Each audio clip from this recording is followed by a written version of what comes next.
Hello, this is the yoga mat I bought from lazada.com.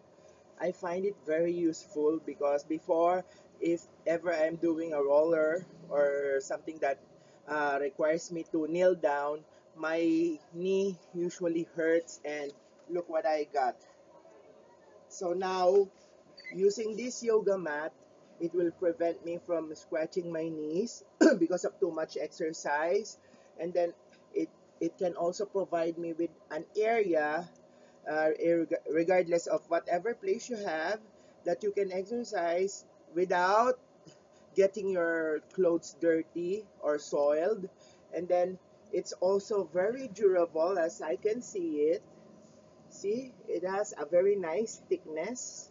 uh, Maybe assuming only that it has fiber in it, because whenever I do this, it can never be, you know, tore, or it's a very durable material. I don't know what material is this. I think it's not rubber, but it's a combination of something like rubber and vinyl or something like that.